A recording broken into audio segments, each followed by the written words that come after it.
গোসলের সময় কখনো করবেন না এই দুইটি কাজ, না হলে আপনিও পড়ে যাবেন হার্ট অ্যাটাকের ঝুঁকিতে, অকাল মৃত্যু হতে পারে আপনার। তাই বলতেছি এই দুইটি কাজ কখনো ভুলেও করবেন না। তো যে লোক আজকে তোমার হার্ট অ্যাটাকে মরতেছে তার 90% কিন্তু এই দুইটি ভুলের কারণেই মরতেছে।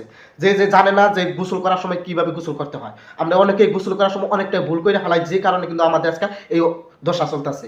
অনেকে হার্ট অ্যাটাকে তোমার অকাল মৃত্যু হতেছে, ঠিক আছে? তো যে কারণে আপনাদেরকে বলতেছি যে এই দুইটি ভুল আপনারা কখনোই করবেন না, যে কারণে কিন্তু আপনার না হলে আপনার পরিবারে কিন্তু এই হার্ট অ্যাটাকের ঝুঁকি পড়তে পারে আর অকাল মৃত্যু হতে পারে।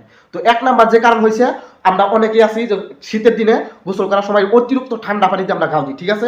এই অতিরিক্ত ঠান্ডা পানি আমাদের শরীরে হঠাৎ করে যদি ঢালা হয়, তাহলে কিন্তু আমাদের হৃদপিণ্ড আর তোমার রক্ত চলাচল একদম বন্ধ হয়ে যায়, যে কারণে কিন্তু হার্ট অ্যাটাক হয়ে অনেকেই অকাল মৃত্যু পর্যন্ত হতে পারে। তো দুই নাম্বার যে কারণটা হয়েছে, আমরা অনেকে কাজে যাই বা কোনো জায়গায় ঘুরতে যাই, ওইখান থেকে শরীর নিয়ে আমরা বাড়িতে এসে রেস্ট না করে কিন্তু গাও দিই, ঠিক আছে? এটা কখনোই করা যাবে না, কেননা আমরা কোনো জায়গায় থেকে শরীর ঘাম টাম আসার পরে আমাদের শরীরটা 10 থেকে 15 মিনিট রেস্ট দেওয়া দরকার।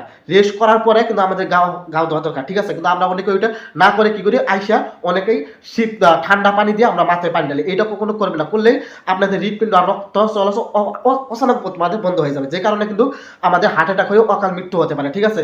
তো আপনারা যে এই ভিডিওটা দেখলেন তা আপনাদের উপকার হতে পারে, আর অন্যজনকে উপকার করার জন্য এই ভিডিওটা এখনই শেয়ার করে দিন। আর জানা দরকার যে আমাদের হার্ট অ্যাটাক কিনো বা কি কারণ হইতেছে, ঠিক আছে?